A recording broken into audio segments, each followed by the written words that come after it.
to our 4th episode in this series. And before we get started, we have a new giveaway for you. We are giving away a free copy of The Crew. Details on how to enter are at the end of this video. If you've just joined us, this is a video series where we invite you to join us as we progress along the entire creation process, from conception to production of a tabletop game.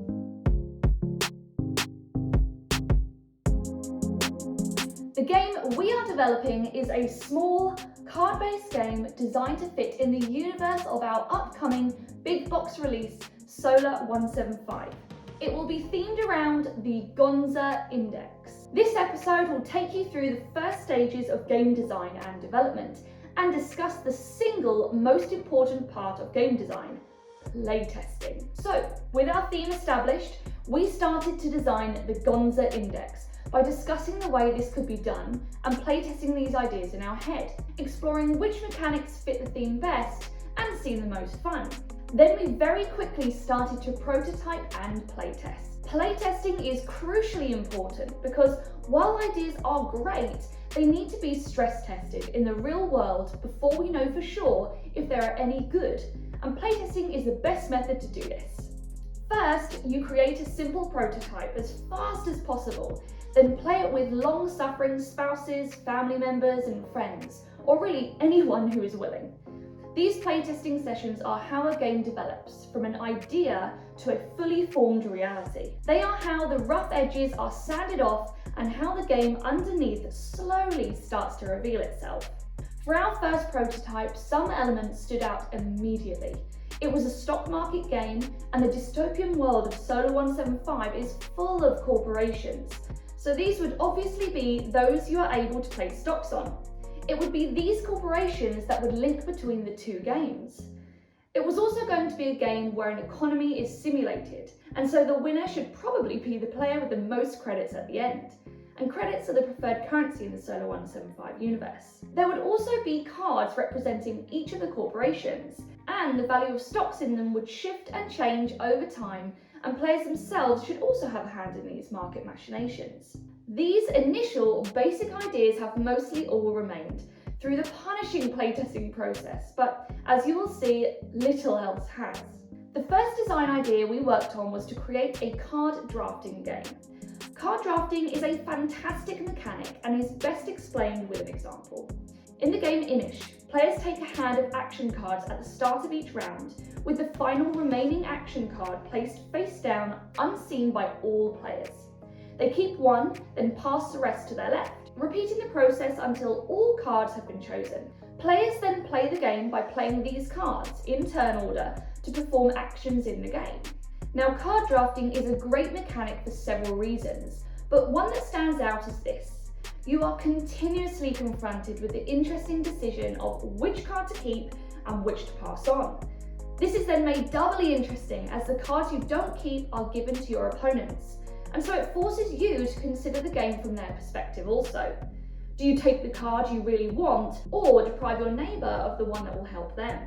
For Gonza, the cards that would be drafted would also be action cards, which had a variety of effects, from placing stocks on corporations to manipulating the value of those stocks. We also added a series of purchasable action cards, which would give very specific or powerful actions to players.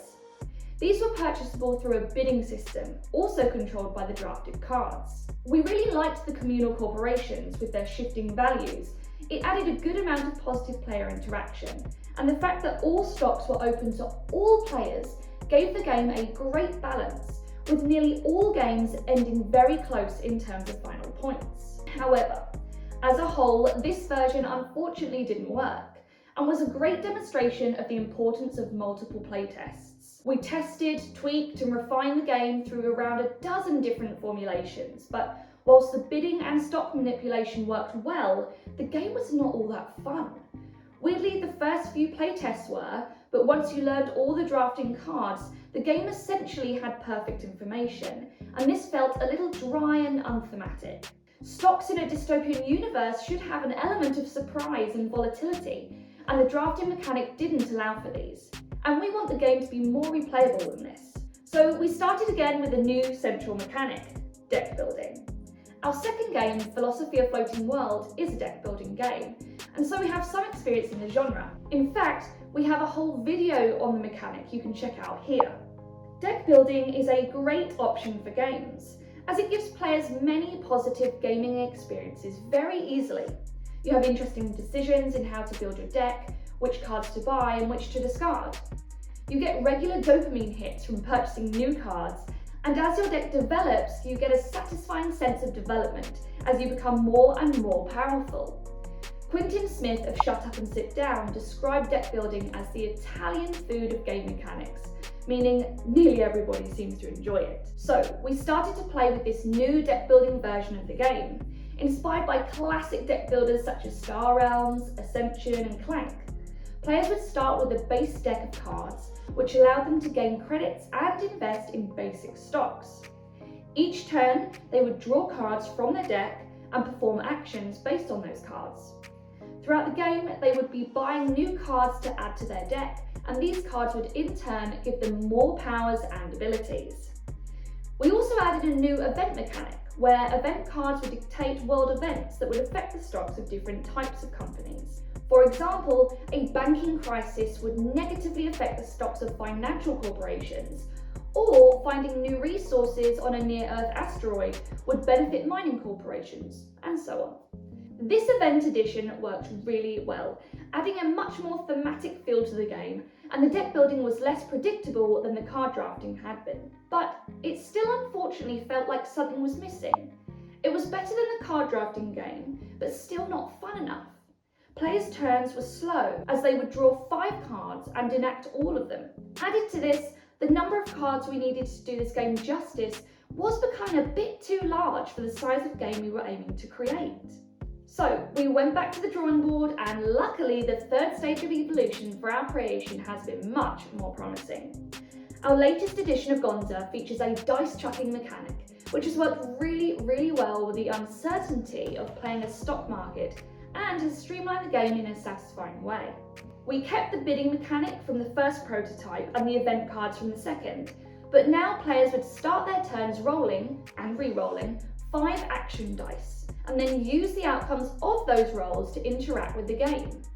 This time we really felt we were onto something. The game had a fast pace and felt very thematic, even without the artwork. It was also quick to learn and fun to play. We have playtested this game over 50 times now with many different players, from non-gamers to tabletop fanatics, and the feedback has been very good. We feel we are now ready for the next stage of playtesting and development, and that is where you come in. You may have noticed that I have not said much about the rules of this dice chucking variant of Gonza. Now this is because we now need to do some blind playtesting.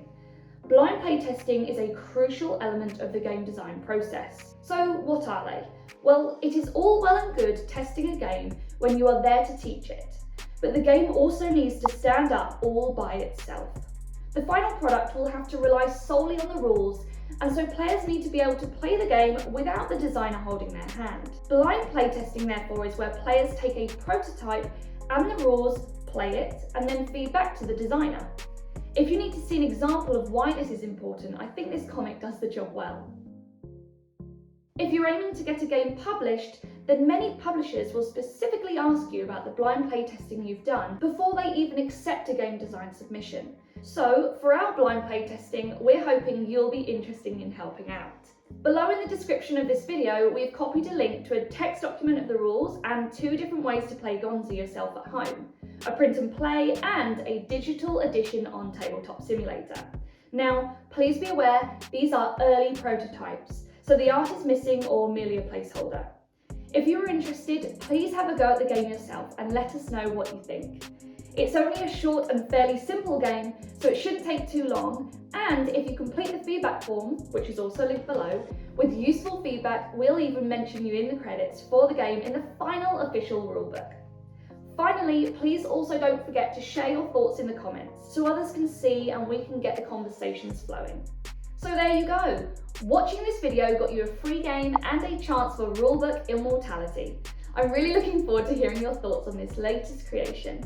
Thank you so much for watching. If you like this video, please like and subscribe, And thanks as always to our patrons for supporting us in the making of these videos. See you next time, bye! Before you go, we have a new giveaway for you. We're giving away a free copy of The Crew, a cooperative trick-taking game for 2 to 5 players. To enter, make sure to subscribe to this Cogito Design YouTube channel and comment on this video. Your comment can be anything you like, from a simple hello to a whole paragraph telling us about your fantastic idea for the next Gloomhaven. It's up to you. Good luck!